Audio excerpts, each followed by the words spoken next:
예수 그리스도의 은혜가 여러분과 함께 하시기를 축복합니다.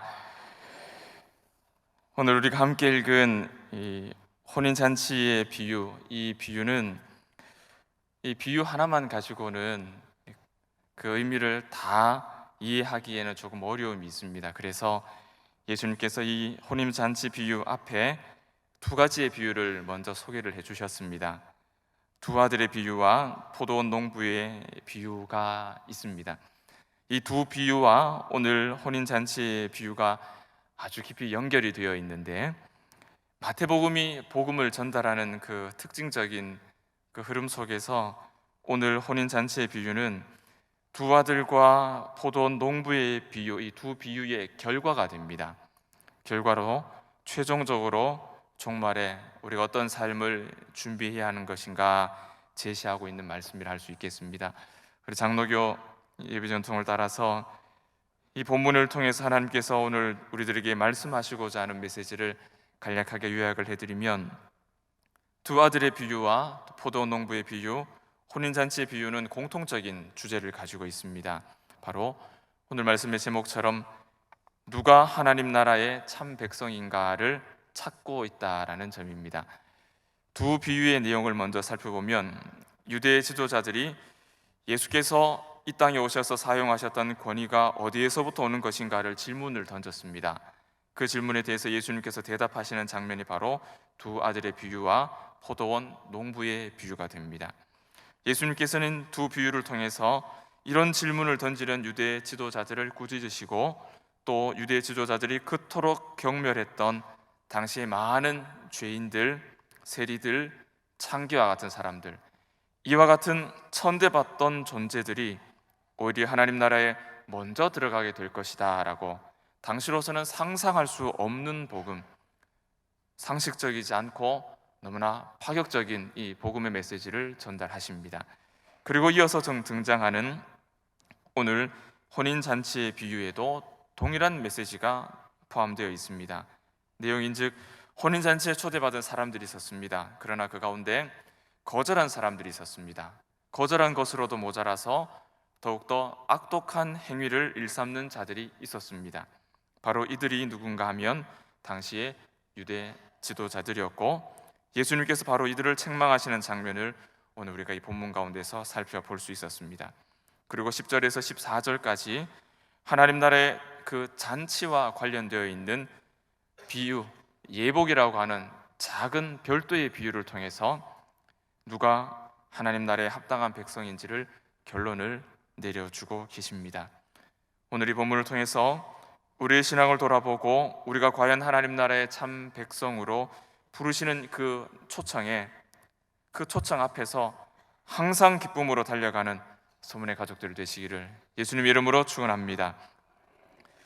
오늘 말씀 가운데서 우리는 왕이 두 번에 걸쳐서 진노하는 모습을 발견하게 됩니다. 왕이 진노했던 첫 번째 이유는 아들의 혼인잔치에 초청하였으나 초청이 거절되고 더 악독한 행위를 일삼는 사람들이 있었기 때문입니다. 우리가 먼저 유심히 살펴봐야 하는 내용은 이 잔치가 왕의 아들의 결혼잔치라는 겁니다. 이 세상에 어떤 잔치와도 비교할 수가 없는 가장 완벽하고 가장 풍성하고 최고라 할 수 있는 그런 잔치입니다. 자녀들을 출가시켜 보셨으니 그 마음을 잘 아실 줄 압니다. 이 잔치를 준비하는 아버지가 되는 이 왕의 마음이 어떻겠습니까? 이 나라를 이어갈 왕자가 아내를 맞이하는 날, 왕은 말할 수 없는 큰 기쁨에 사로잡혀서 준비에 여념이 없습니다. 무엇이 아깝고 무엇이 문제가 되겠습니까? 왕의 아들 왕자의 혼인 잔치이기 때문입니다. 그래서 이 왕이 하객들을 초청합니다. 한 번으로 부족해서 거듭해서 초대를 합니다. 하객들을 위해서 제일 좋은 것을 준비합니다. 일일이 종들을 보내어서 준비가 되었다, 이것도 준비되고 저것도 준비되고 가장 좋은 것으로 내가 예비하였다, 이제 오시라고 초청을 합니다. 왕의 권위와 위엄을 잠시 내려놓고 한 아들의 아비로서 친절하게, 극진하게, 간곡하게 초청합니다. 이 초청에 왕의 종들은 그 기쁨이 자신의 기쁨인 것처럼 함께 즐거이 순종하는 모습을 보여줍니다. 그러나 한껏 기쁨과 기대에 부풀어 있는 왕의 뜻과는 달리 초청받은 사람들은 왕이 준비한 이 왕자의 혼인잔치에 참여하지 않습니다. 거절해버립니다. 더 놀라운 것은 왕의 초청장을 들고 순종하여 찾아간 그 왕의 종들을 죽이는 일까지 하는 악독한 행위를 일삼아 버립니다. 이것이 바로 마태복음이 보여주는 종말의 마지막 그 종말의 모습입니다. 여러분, 오늘 이 본문에 소개되는 이 왕이 누구겠습니까? 바로 하나님이세요. 그리고 이 혼인잔치의 주인공인 아들이 누구겠습니까? 구주 예수 그리스도십니다. 이 혼인잔치는 예수 그리스도와 그의 언약 백성들의 혼인잔치입니다. 이 놀라운 잔치에 초대받은 자들이 성부와 성자의 그 친절과 사랑과 배려와 그 간절한 초청, 그 구원을 하찮게 여깁니다. 무시해버립니다. 도리어 자기 길로 가버립니다. 그리고 그들은 왕과 왕자를 멸시하게 됩니다. 지극히 개인적인 생각에 사로잡혀서 눈앞에 보이는 작은 유익을 더 귀히 여깁니다. 그래서 한 사람은 자기 밭으로 갑니다. 또 한 사람은 그래서 장사하러 가버립니다. 더구나 자기 길로 가지 않고 머물러 있던 자들, 자기 길로 가지 않고 머물러 있었으니 이 사람은 괜찮은 사람이구나, 일말의 기대가 있었는데 그 사람은 더한 사람, 찾아온 종들을 죽여버리는 악독한 자들이었습니다. 그러므로 왕이 진노하였습니다. 군대를 보냅니다. 멸합니다. 불태웁니다. 진노와 군대를 보내서 멸하는 것, 불태우는 것, 이 모든 단어 용어들은 이 왕의 진노가 얼마나 그 진노가 컸는지를 표현하고 있는 말들입니다. 이것이 삼위 하나님의 구원의 은혜를 하찮게 여기는 사람을 향한 하나님의 진노라는 것을 우리가 깊이 묵상할 수 있어야 합니다. 무엇이 이렇게 왕을 진노하게 했을까요? 그들에게는 왕과 왕의 아들이 인생의 최고의 가치가 아니었던 것입니다. 신하에게 있어서 왕이 지존이 되지 못한다면 그 왕은 신하에게 왕이 될 수가 없는 것이죠. 그 신하는 왕을 반역하고 있는 것입니다. 초대를 거절한 그들에게는 왕의 아들보다 더 가치 있는 것이 존재했습니다. 또한 그들은 왕과 왕의 뒤를 이어 나라를 통치할 아들을 무시하고 하찮게 여겨서 자신의 지존자에게 수치와 멸시를 안겨주었습니다. 놀랍게도 그들의 이런 무례한 거절은 처음이 아니었어요. 오늘 이 말씀의 그 원문을 살펴보면 그 사용된 문법적인 시제가 과거부터 지속적으로 반복되어 오는 행위를 뜻하는 말들이 사용되어 있습니다. 즉, 구약시대부터 지속적으로 하나님의 완곡한 구원으로의 초대를 거부해왔고, 나아가 구원의 소식을 전하는 하나님의 종들을 사로잡고 모욕하고 죽였던 그 구약 이스라엘 백성들의 과거가 다시 한번 그대로 반복되는 것입니다. 우리가 너무나 잘 아는 대로 선지자들이 이렇게 핍박을 받고 죽임을 당했던 것입니다. 안타까운 것은 누구보다 먼저 구원의 초청을 받은 자들이 이렇게 구원에서 제일 먼저 멀어지고 있다라는 사실입니다. 이런 자들에게 왕이 진노합니다. 그래서 군대를 보냅니다. 진멸합니다. 불태워버립니다. 그들은 청함을 받은 자들이었으나 사실은 왕의 잔치에 전혀 합당하지 않은 사람들이었습니다. 메시아이신 예수 그리스도를 인정하지 않고 도리어 악독하게 행했던 자들에 대해서 하나님께서 얼마나 강한 진노를 품고 그들을 심판하시는지 오늘은 우리 이 말씀을 통해서 분명하게 확인할 수 있습니다. 두 번째로 왕이 진노했던 까닭은 예복을 입지 않았기 때문이다라고 성경은 말합니다. 마태는 예복과 관련된 별도의 비유를 통해서 이제까지 전했던 이 세 가지 비유의 결론을 말하고 있어요. 9절의 말씀처럼 이제 이 구원의 초청은 유대인이라고 하는 담을 넘어서 온 지경으로 확장이 됩니다. 내 거를 길로 가라 하는 이 말씀은 지역의 모든 경계가 허물어지고 장소와 사람을 구분하지 않고 모든 사람을 불러 모으라 하는 그런 뜻입니다. 10절의 말씀은 좀 더 구체적으로 밝힙니다. 선한 자와 악한 자, 건강한 자와 병든 자, 무능한 자와 유능한 자, 이 모두가 이 땅에 참 왕으로 오신 예수 그리스도로 함께 먹을 때 그들에게 영생이 있다는 사실을 전하면서 바로 이 구원의 초청이 모든 사람, 즉 다양하게 혼합되어 있는 이 교회 공동체, 영생을 전하는 선교적인 공동체인 이 교회에 주어진 사명이라는 것을 우리에게 말씀하는 것입니다. 10절 후반부를 보시면 이렇게 혼인잔치에 손님들이 가득하게 됐습니다. 여러분, 어떤 손님들로 가득합니까? 거기에는 악한 자도 있습니다. 거기에는 가난한 자도 있습니다. 거기에는요, 무능한 자도 있습니다. 반면 건강한 자도 있고 부유한 자도 있고 유능한 자도 있습니다. 함께 있는 거예요. 모두가 이 잔치의 초청을 받은 거예요. 중요한 시간이 왔습니다. 11절 말씀입니다. 임금이 그 잔치에 드디어 등장합니다. 왜 등장하랍니까? 이 잔치에 하나님께서 오셔서 예수 그리스도와 언약 백성의 혼인 잔치에 참석해서 즐겁게 그 천국을 누리고 있는 이들을 자세히 관찰합니다. 둘러보는 게 아니에요. 그들 한 사람 한 사람, 초청받아 온 자들을 한 사람 한 사람 지켜보고 관찰합니다. 무엇을 관찰합니까? 예복이 있느냐 없느냐를 관찰합니다. 그들의 중심, 예복의 문제예요.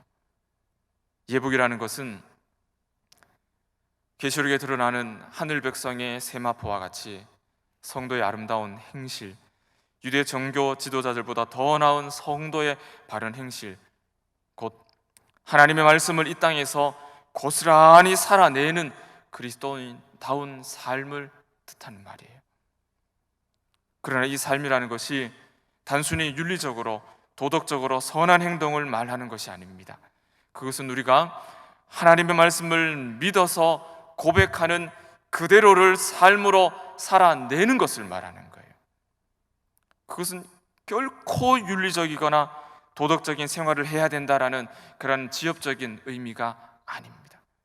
말씀을 아는 것에 멈추지 않고 내가 배운 그 말씀을 그대로 살아내는 것, 그렇게 분투하는 그 삶이 바로 예복을 갖추는 삶이에요.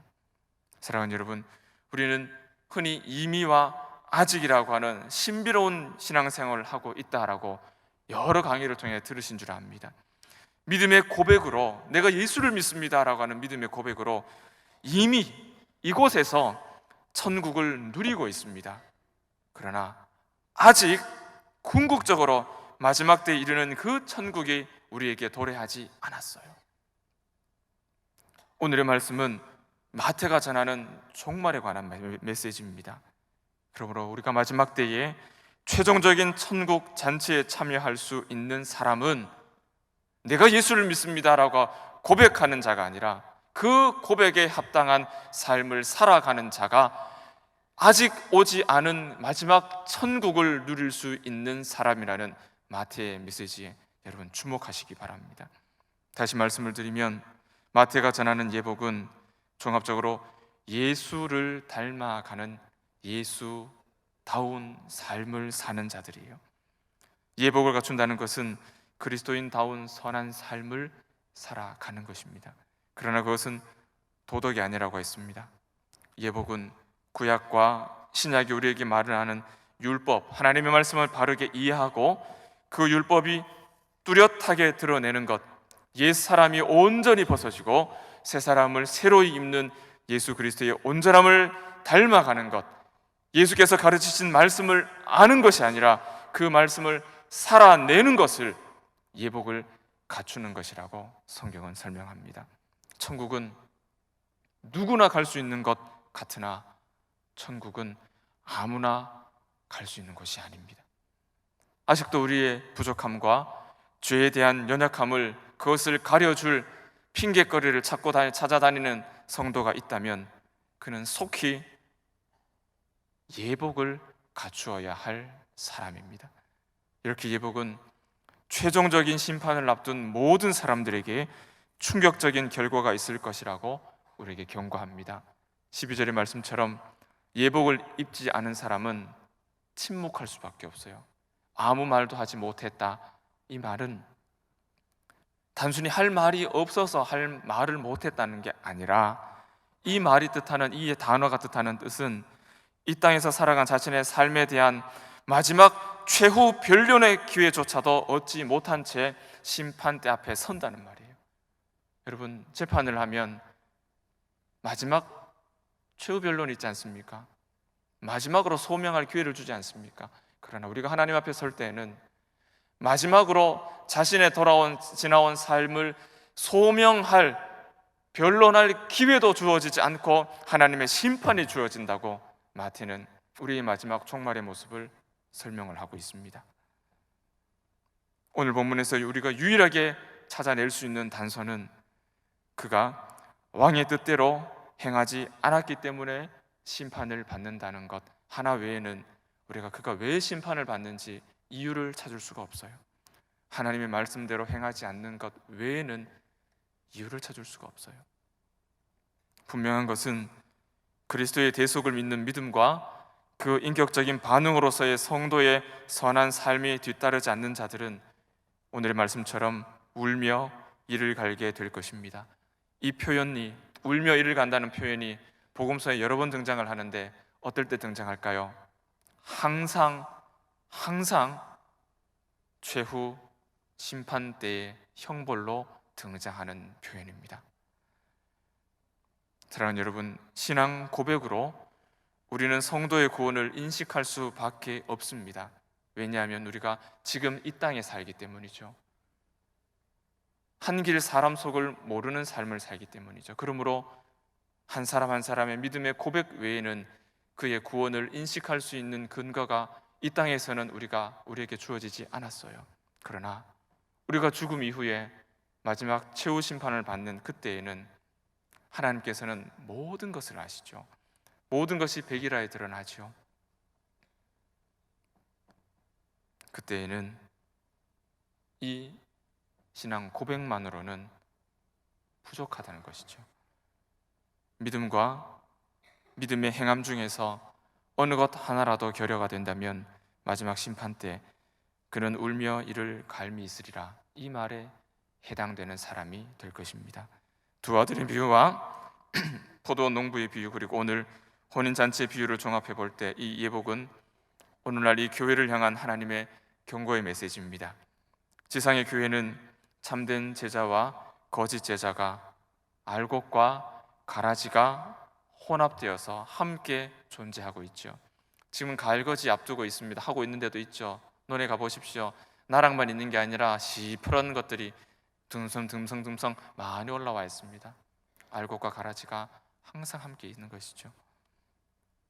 이 예복은 이와 같은 교회의 혼합성을 잘 설명하는 표현이에요. 이것은 신앙을 고백하는 사람들 중에 일부가 거짓 제자들로 판명될 개연성이 있다라는 사실을 우리에게 경고하고 있습니다. 또한 이것은 이미와 아직이라고 하는 이 구속 사이에서 교회가 바짝 정신을 차려야 한다라는 경고입니다. 여러분, 우리가 한 가지 흔하게 잊고 살아가는 진리가 있습니다. 최후 심판, 그것은 교회 밖에 있는 예수를 믿지 않는 사람들에게 주어지는 것이 아니에요. 최후 심판은 예수 안 믿는 사람들만 받는 게 아닙니다. 최후 심판은 예복을 소유하지 않고, 다시 말하면 그리스도인다운 삶을 살지 않으면서 교회를 출입하며 편안하게 종교를 즐기고 있을 때, 바로 그때 심판이 도적과 같이 임하게 된다는 사실을 우리가 잊지 말아야 합니다. 그러므로 교회는 엄중한 하나님의 말씀의 심판 앞에서 우리는 아니다라고 한숨을 내쉬기보다 내가 아닐까라고 말씀 앞에 서서 늘 긴장하며 우리의 삶이 하나님의 말씀에 비추어서 바르지 않음이 없는가 살펴보는 것들이 필요한 것입니다. 예복은 하늘나라의 잔치에 참여하는 자격이에요. 출입증입니다. 티켓입니다. 지금 현재 우리가 믿음으로 구원에 이른다라고 말하고 그것이 진리이죠. 진리입니다. 어디까지나 그것이 우리가 이 땅을 살아가는 동안에 우리에게 주어진 유일한 천국 백성이 되는 유일한 출입증이에요. 그것 외에는 방법이 없어요. 이 신칭이 믿음으로 의롭게 된다, 여러분, 그것 외에는 이 땅에서 우리에겐 소망이 없습니다. 지금 현재 이 땅에서 하늘나라 잔치를 즐기고 참여하는 데에는 이 예복은 잔치 참여의 자격으로 역할을 하지 않습니다. 그것을 누가 판단할 수 있습니까? 아무도 판단할 수 없어요. 아무도 판단할 수 없어요. 여러분, 제가 목사니까 100% 구원받았다라고 그렇게 생각하십니까? 그렇지 않죠. 저 사람도 예수를 믿으니까 구원받았겠지라고 여기시는 겁니다.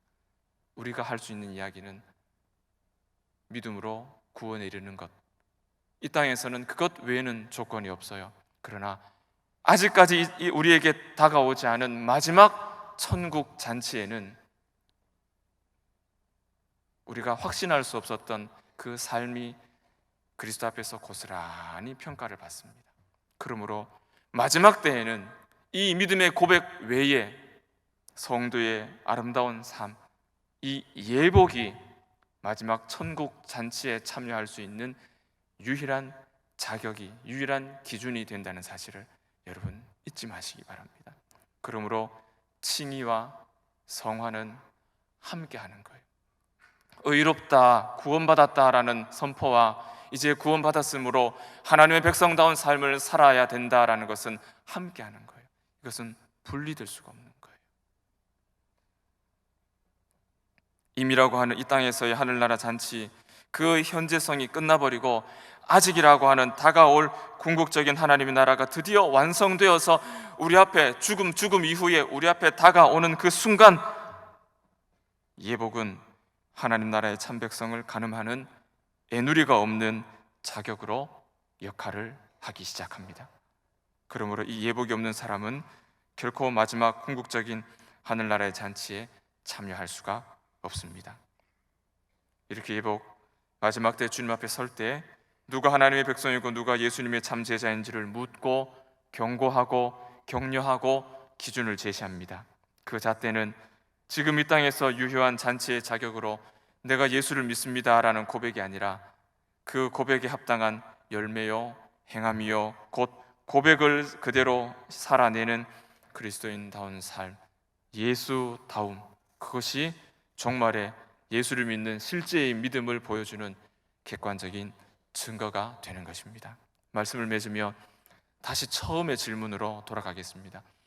누가 하나님의 나라의 참 백성이겠습니까? 이 질문은 오늘 혼인잔치의 비유가 우리 자신에게 되묻고 있는 말씀이에요. 우리는 교회를 통해서 지금 이 순간에도 하늘나라의 잔치를 즐기고 있어요. 주여 주여 고백합니다. 찬송합니다. 때때로 놀라운 일을 행하기도 합니다. 예배에 참여하여 흥분하기도 합니다. 감격하기도 합니다. 이 모든 것들이 오늘날 이 땅에 혼합된 교회에 나타나는 너무나 합당한 모습들이에요. 그러나 이 땅의 천국잔치에 참여하고 즐기는 것으로 만족하는 사람은 스스로 내가 구원을 받았다라고 하는 그 칭이라고 하는 옷을 입었다고 생각하며 더 이상 자신을 돌아볼 생각을 하지 않을지도 모릅니다. 그러나 오늘 우리에게 주신 말씀, 마지막 때에 가라지가 뽑히고 거짓 제자가 제거되는 것처럼 예복을 입지 않은 사람이 쫓겨날 것이라고 하는 이 경고는 다름 아닌 현재 이 땅에서 하늘나라 잔치를 즐기고 있는 바로 우리, 이 땅이 이 교회를 향해 주어졌다는 사실을 우리가 잊지 말아야 합니다. 오늘 우리가 참된 하늘나라 백성이라면 예수를 참되게 믿는 자로 인격적인 반응이 나타나야 합니다. 그 반응은 반드시 성경적인 삶의 열매로 드러나야 합니다. 소금이 그 맛과 분리될 수 없는 것처럼 참으로 믿는 자는 참으로 행동하게 되어 있습니다. 위대한 종교개혁자 칼빈이 말한 것처럼 믿음과 삶은 분리될 수 없는 거예요. 교회는 먹고 마시는 것을 그것으로 만족하도록 부름받지 않았습니다. 부르심에 합당한 삶을 살도록 부름받았습니다. 이 땅의 교회와 오늘 신앙하는 우리의 믿음과 삶이 분리되어 있지는 않은지 오늘 우리 자신을 점검하는 하루가 되시기 바랍니다. 13절 말씀처럼 마지막 날에는 변명의 기회가 없이 심판이 선언될 것이기 때문입니다. 그러므로 오늘 우리를 돌아봐야 합니다. 그러므로 하나님 나라의 참 백성답게 열매 있는 인생을 향하여 달려가셔야 합니다. 아주 특별한 만남, 딱 한 사람, 꼭 한 사람, 그것도 결코 다르지 않은 이야기예요. 그것이 우리에게 합당한 삶이기 때문입니다. 말씀을 그대로 드러내는 우리들의 삶이 믿음의 표지가 되지 못할 때 심판 선언을 들을 사람들 속에 바로 내가 포함될 수도 있다는 것을 명심하고 믿음에 상응하는 삶을 항상 점검하는 서문의 가족들 되시기 바랍니다. 사랑하는 여러분, 그러므로 더욱 이신칭이 믿음으로 의롭다함을 얻는다라는 이 고백을 더욱 분명하게 하여서 이 땅에서의 천국 잔치를 기쁨으로 누리시기 바랍니다. 그리고 더욱 이 믿음대로 말씀을 고스란히 살아내는 그리스도인의 삶을 살아서 마지막 때 주님의 심판으로 도래하는 마지막 참된 천국 잔치까지 무난히 나아가시는 참된 하나님의 백성 되시기를 축복합니다. 바로 그때 교회는 교회라 여겨지고 성도는 성도라 불려지고 우리가 하나님 나라의 참 백성이라 일컬음을 받게 될 것입니다. 오늘 마지막 말씀처럼 청함을 받은 자는 많되 택함을 입은 자는 적다. 이 말씀은 오늘 하루 종일 곱씹으며 하나님 앞에 깊이 묵상하며 나아가시기 바랍니다. 오늘 하나님의 날에 이 믿음의 고백을 실현하는, 그래서 하나님은 참 사랑이심을 증명하는 아름다운 성도의 삶이 되시기를 예수님의 이름으로 축복합니다.